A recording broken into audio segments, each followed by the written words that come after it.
Time now for sports on 104.7 The Cave. Here's Ned Reynolds. Mike the intern, Ned Reynolds in the studio, bright and early, Monday morning. Kansas City Chiefs still remain the only undefeated team in the NFL.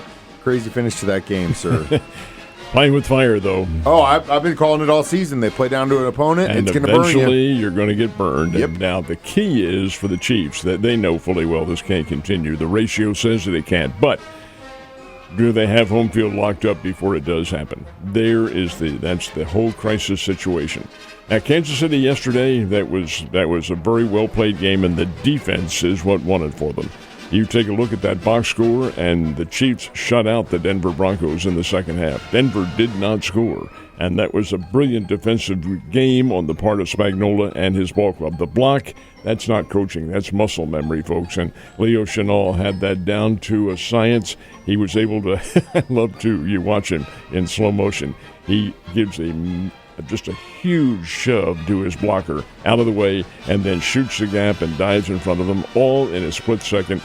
You've done that before, and that's exactly how you get a block, especially on a kick that's probably going to be a little bit on the low side. It would have been good, but never got it off. Anyway, they are the variables of the game. The fact that the item that disturbs me more than anything else is Patrick Mahomes was sacked 4 times in this game. That shouldn't happen, folks, not with that offensive line.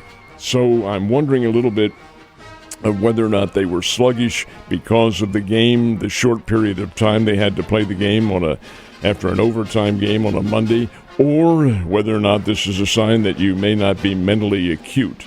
But the fact of the matter remains the Chiefs are undefeated, 9-0, get the Buffalo Bills in Buffalo next week. That will be a very tough assignment. You know Buffalo will be ready for this one.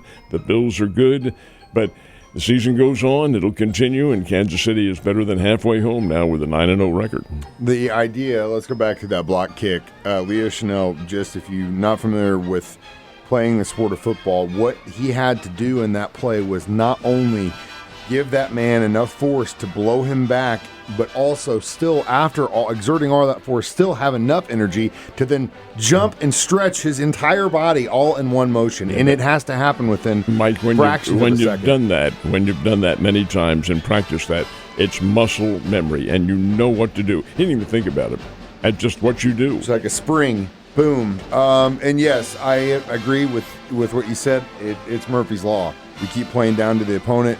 I don't know what's going to happen. Again, it is a game of attrition. We've had those issues at that tackle position all season. Again, and don't sell the Broncos short. They have one of the best defenses in the league, and on top of it, going into yesterday, they were number 2 in the NFL in sacks, and that was before the game. And they showed yesterday. They played very well, and I really was impressed with Bo Nix. Now, he's not there yet, but he is a pretty doggone good quarterback. He's 22 of 30 through the air. Didn't have a massive amount of yardage, but he did have key receivers out there who were right there and ready to bring him home. This is a good Denver team. Not a great Denver team, but one that's going to get a whole lot better. That's the thing about the NFL. You see the teams that have started slowly, and now they're coming on. They're playing a very astute level of football. They're the good teams. The other ones who aren't so good, well, they're falling a little bit, like the Houston Texans. They had a great start to the season. Well, Detroit beat them last night, coming from behind 26-23.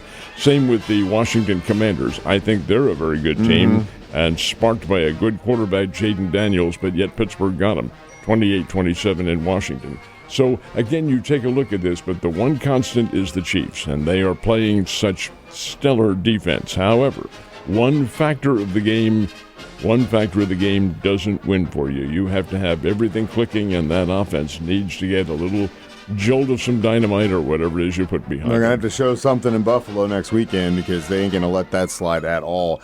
Also, and this is just a thought here, and I think it'd be a nice screw you to the NFL for scheduling a team to play 3 games in 10 days.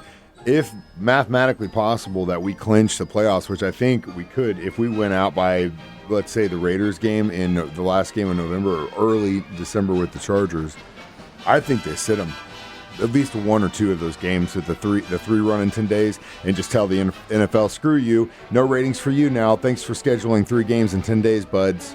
Well, they're not the only ones. Oh, I know they're not the only ones, but it'd be real serendipitous, I think, if they could pull that off. It just so happens to be that the teams that they have picked to be in those holiday games, it is 3 over 10 days, and that's awfully tough to accomplish.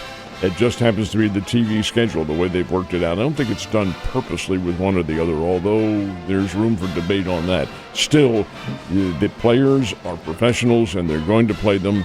It's not a matter of, I disagree with you, not a matter of taking advantage of anybody or putting it to somebody. It is the way the mathematics work out.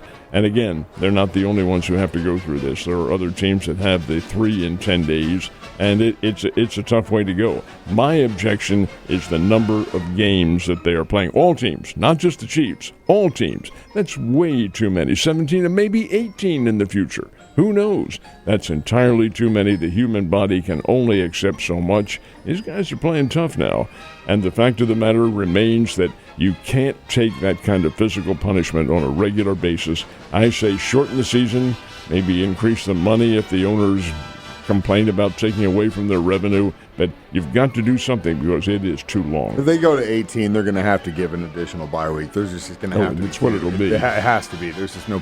And so we're at that crest right now where it just, again, yeah, I know it is the way it is, but they didn't have to schedule all those teams the way they did. If you look at it, they didn't have to do that. And also, just a second, want to say thank you so much for your service. Thank you, sir. Thank you, veteran. Today, obviously, Ned did serve in our armed forces, so big and thank you. We are so appreciative from everyone here at the Cave for your service and everyone else's service as well today. It was back in the days of wooden ships and iron men. I was going to say, were you the guy throwing the coal into the steamer?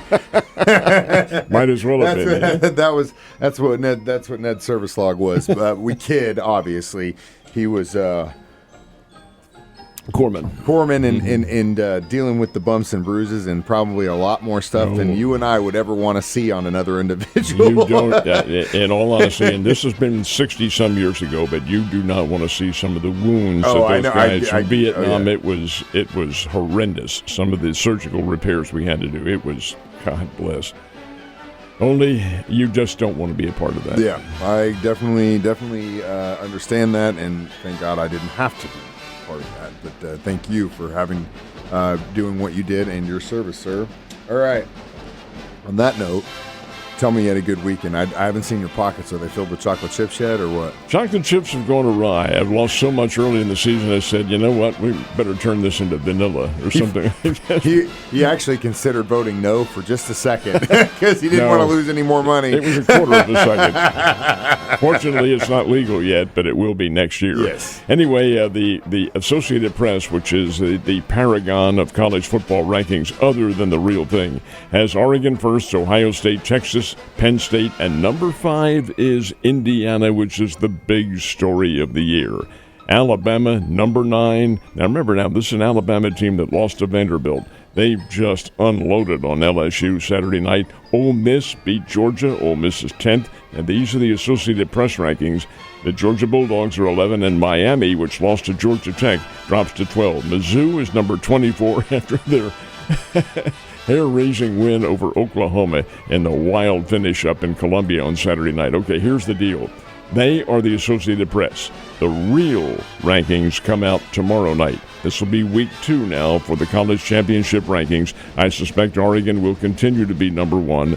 But this is how the bowl games will be formed and how the national championship picture, the final 12, will be organized. And that's tomorrow night. Then there will be 4 more rankings after that, and we'll have the official story then. Pretty good for college football. That Missouri-Oklahoma game, I've never seen anything like that. Missouri scored 14 points in the final 63 seconds of the game, coming on turnovers and picked up fumbles, and it was incredible.